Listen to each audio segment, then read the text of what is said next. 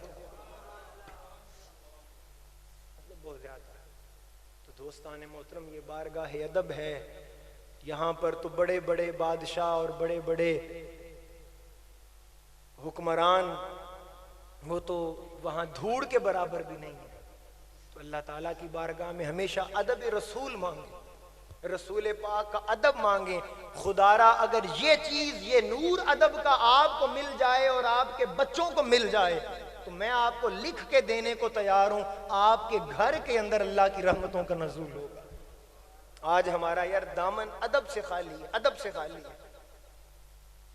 ہم لوگ پتہ نہیں اپنے آپ کو کیا سمجھ بیٹھے ہیں، کون سا ایسا ہم چیز سمجھتے ہیں کہ میں نے کون سی دنیا فتح کر لی ہے۔ حقیقت یہ ہے، ہماری حقیقت یہ ہے کہ نہ آج ہمیں آقا تاجدار کائنات کی بارگاہ کا وہ ادب نصیب ہے، نہ وہ سرکار کے عشق کی گرمی نصیب ہے۔ حضور تاجدار کائنات کی مجلس لگی ہوئی ہے، سیدنا عمر فاروق رضی اللہ تعالیٰ عنہ بیٹھے ہیں، حضرت ابوبکر صدیق بیٹھے ہیں۔ تو میرے آقا ایک مسئلہ پوچھتے ہیں، یہ جو نوجوان بچے بیٹھے ہیں جن کے والدین ساتھ آئے ہوئے ہیں، ہر نوجوان بھائی ذرا توجہ کرے۔ میرے آقا ایک بات پوچھتے ہیں اور پوچھتے ہیں تم میں سے یہ بات کسی کو معلوم ہے؟ قربان جاؤں، مجمع خاموش، کوئی نہیں بولتا۔ حضرت عمر فاروق واپس گھر جاتے ہیں، آپ کا اپنا بیٹا حضرت عبداللہ بن عمر کہتے ہیں بابا جی آج آپ کو ایک بات بتاؤں، سرکار نے جو بات پوچھی تھی مجھے پتا تھا۔ بولو سبحان اللہ۔ حضور نے جو بات پوچھی تھی وہ میں جانتا تھا۔ تو حضرت عمر فاروق کہنے لگے بیٹا پھر بولنے کیوں نہیں؟ تم بتاتے مجھے خوشی ہوتی کہ میرے بیٹے کو پتا تھا۔ سنے جملہ حضرت عمر فاروق کے بیٹے کا، کہ بابا جان میں نے دیکھا جس بارگاہ میں صدیق و عمر عثمان و علی چپ کر کے بیٹھے ہیں میں کون ہوتا ہوں بولو؟ جس بارگاہ میں صدیق اکبر کی ذات خاموش ہو، حضرت عمر خاموش بیٹھے ہیں، حضرت عثمان سراپا ادب بنے بیٹھے ہیں، مولا کائنات چپ کر کے بیٹھے ہیں، میں کون ہوتا ہوں کہ میں زبان کو کھولوں؟ یہ ادب ہے اس بارگاہ کا۔ اللہ تعالی ہم سب کو حضور تاجدار کائنات کا ادب نصیب فرمائے۔ میں قبلہ صوفی صاحب کو، قبلہ سہیل بھائی کو اور تمام دوستوں کو مبارکباد پیش کرتا ہوں۔